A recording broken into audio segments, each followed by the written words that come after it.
Hi, everybody. Hi, everybody. I'm Reverend Catie and Darrah.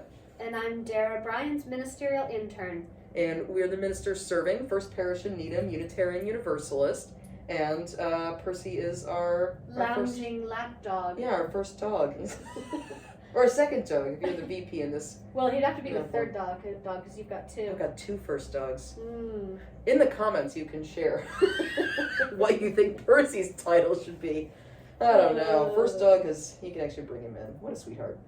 And we're back with you. This is February 2023 with our couch conversation for the month. Each month at First Parish, we have a monthly theme that we weave into our Sunday services and our lifespan religious exploration, our small group ministry program, our music. And this month, that theme is intention. And we've been exploring that in a lot of different ways. But one way that Darrah and I were talking about, we hadn't really touched on yet, was actually lifelong partnerships.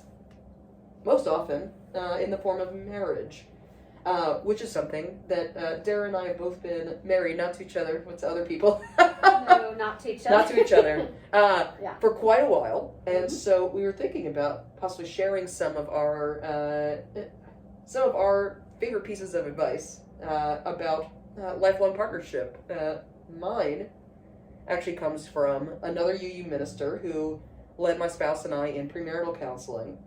And it's the thing that stuck in our brains the most, which was that she reminded us that, like every other relationship in our lives, we would not always like each other. There'd be times that we would have disruptions, arguments, come to loggerheads on various topics.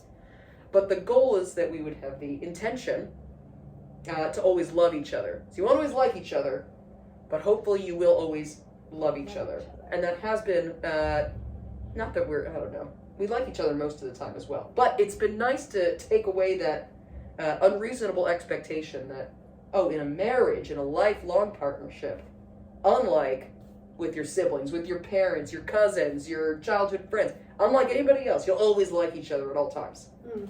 That's not a reasonable expectation. It helps you stay married longer if you don't expect you're going to like each other all the time.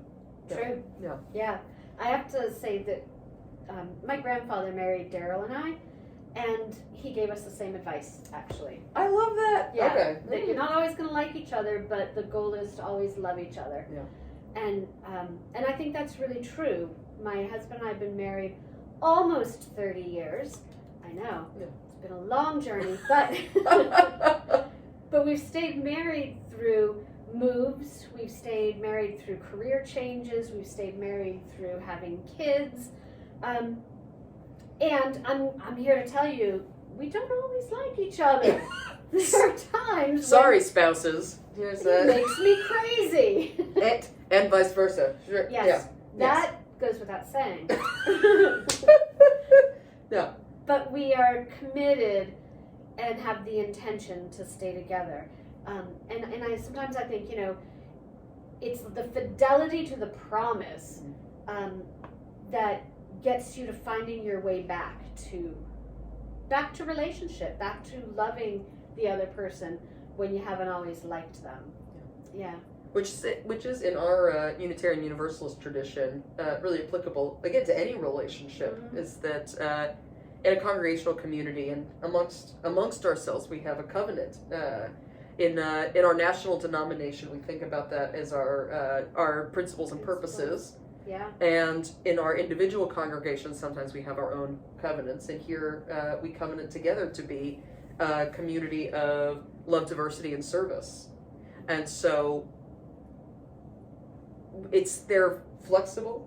Sometimes there are breaches. Mm-hmm. We might not get along.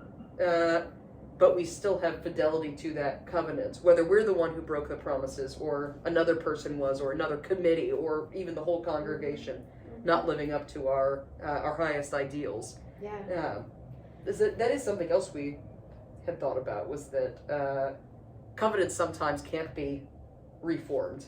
Right. Sometimes the breach is too large. Yeah. Yeah, and we talked about that as well, that there are times when marriages break down and break apart because that covenant can't be repaired. Yeah.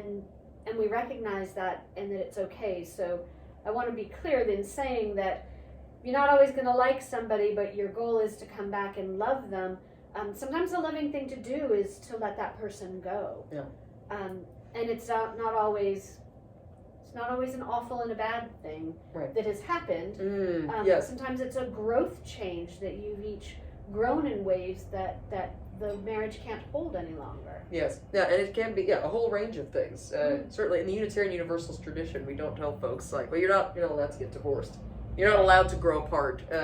Or if you're in a marriage that is abusive, or that in any way is making you harmful, you or other people in your family feel unloved, unlovable. Those kind of situations, we don't say like, well, you gotta tough it out, come back to love. Exactly. Sometimes that's not possible in our world, where there are systems and habits and behaviors embodied in individuals that breach a covenant too drastically. Yep.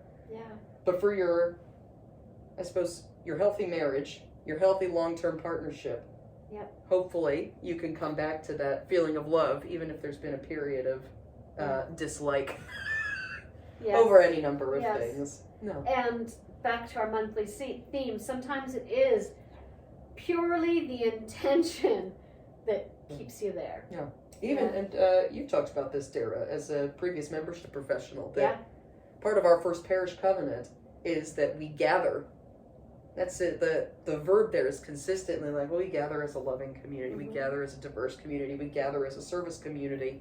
And even that the intention of gathering is what has kept us together during the breach of the pandemic, this external force that folks have continued to show up online, stay on the email list, follow us on social media, and now that we're meeting more and more in person with the hybrid options for folks who really can't come in the building, folks are rejoining that covenant, essentially saying like, well, we didn't gather for a very long time, but now because that's our covenant, we're gathering again.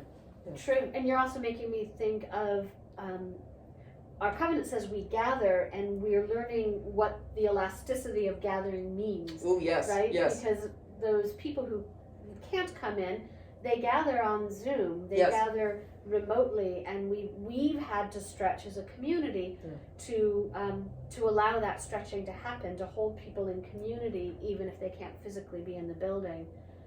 And I think that's a good thing to remember, that we can stretch and we can grow and still hold people. Yeah. And that is, again, a big part of any relationship. Yeah. Is that there will be moments of stretching, reinterpreting, etc., the original covenant, whether that be a congregational covenant, a marital covenant, I don't know, the pinky swear you did with your best friend when you were both 7. Yes.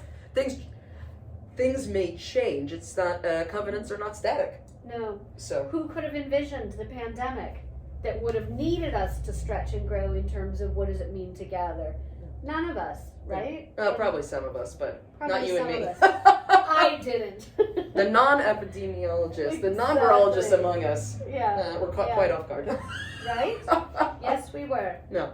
And so if you have thoughts about intention and how you reform or stretch or eventually break or abandon covenants that you intended to keep for your whole life, we would love to hear from you. Our email addresses are available on our website, uuneedham.org. You can comment on YouTube or on Facebook.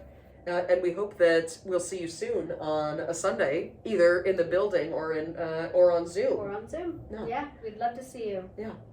Have a great rest of your month. Bye. Bye-bye.